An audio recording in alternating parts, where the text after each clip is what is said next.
Si tu t'es déjà retrouvé à remettre à demain ce que tu savais pourtant être crucial, ce n'est peut-être pas un problème de motivation. Moi aussi, j'ai longtemps cru que procrastiner, c'était juste un manque de volonté. Je voyais les autres avancer facilement. Et moi, je stagnais.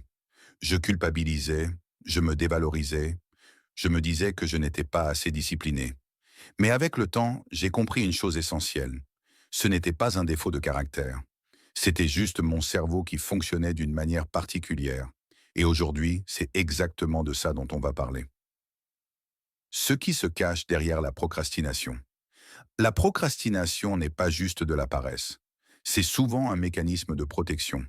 Ton cerveau cherche le confort, il fuit le stress, il reporte ce qui semble difficile ou inconfortable. Même quand tu sais que ce que tu repousses est important, ton cerveau se concentre sur le plaisir immédiat. Et c'est normal. Ton cerveau ne veut pas te saboter. Il essaie juste de te protéger d'une surcharge émotionnelle. Tu n'es pas seul. Et voici une vérité réconfortante. 90% des gens procrastinent d'une manière ou d'une autre. Oui, même ceux qui semblent hyper productifs. Ce n'est pas un défaut isolé. C'est une réponse humaine à des défis qui paraissent trop grands ou trop stressants. La bombe de vérité. Le problème, ce n'est pas toi. Le problème, c'est que le monde attend de toi que tu sois toujours motivé, toujours concentré, toujours rapide, alors que ton cerveau, lui, fonctionne sur un autre rythme. Il cherche le confort. Il veut éviter la douleur immédiate. Et ça crée un conflit. Tu sais ce que tu devrais faire, mais ton cerveau dit plus tard. Comment la procrastination se manifeste dans le cerveau? Quand tu procrastines, ce n'est pas un choix conscient. C'est ton cerveau qui pèse les conséquences immédiates contre les bénéfices futurs. Le cortex préfrontal, qui gère la planification et la discipline, entre en conflit avec le système limbique, qui cherche le plaisir instantané. Le résultat? Tu restes bloqué. Et plus tu te dis «je dois le faire», plus tu ressens de stress, plus tu repousses. C'est un cercle vicieux. Pourquoi les méthodes classiques ne marchent pas?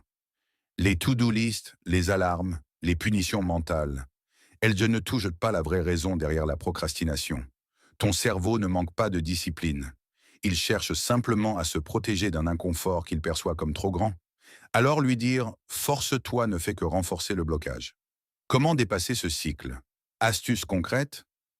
Alors, comment faire pour avancer malgré tout? Voici ce qui a fonctionné pour moi. Diviser pour régner. Découpe tes tâches en micro-actions. Plutôt que écrire un rapport, fais ouvrir le doc, écrire l'intro, mettre 3 idées principales. Chaque mini-action est moins intimidante et ton cerveau dit oui plus facilement. Commencer petit même, 5 minutes suffisent.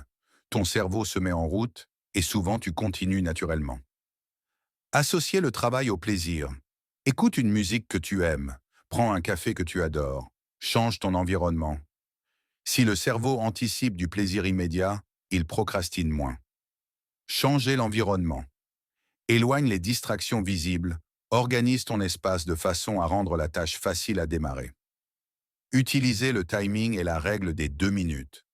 Si une action prend moins de 2 minutes, fais-la tout de suite. Pour les plus grosses tâches, commence par 2 minutes et continue si tu peux. Se donner des micro-récompenses. Après chaque étape terminée, offre-toi un petit plaisir. Un chocolat, 2 minutes de scroll, un sourire. Ça renforce le circuit de motivation naturelle de ton cerveau.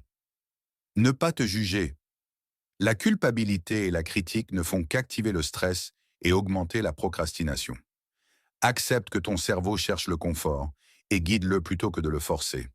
Planifiez le temps, pas la motivation. Ne compte pas sur la motivation du matin. Planifie quand tu feras la tâche et fais-la même si tu ne te sens pas motivé. La discipline passe par l'action, pas par le sentiment. Phase finale. La majorité des gens vont continuer à se battre contre eux-mêmes et rester coincés dans le cycle de la procrastination. Toi, tu peux décider de comprendre ton cerveau et de transformer ce cycle. Commence par une micro-action maintenant. Ne sois pas comme la majorité.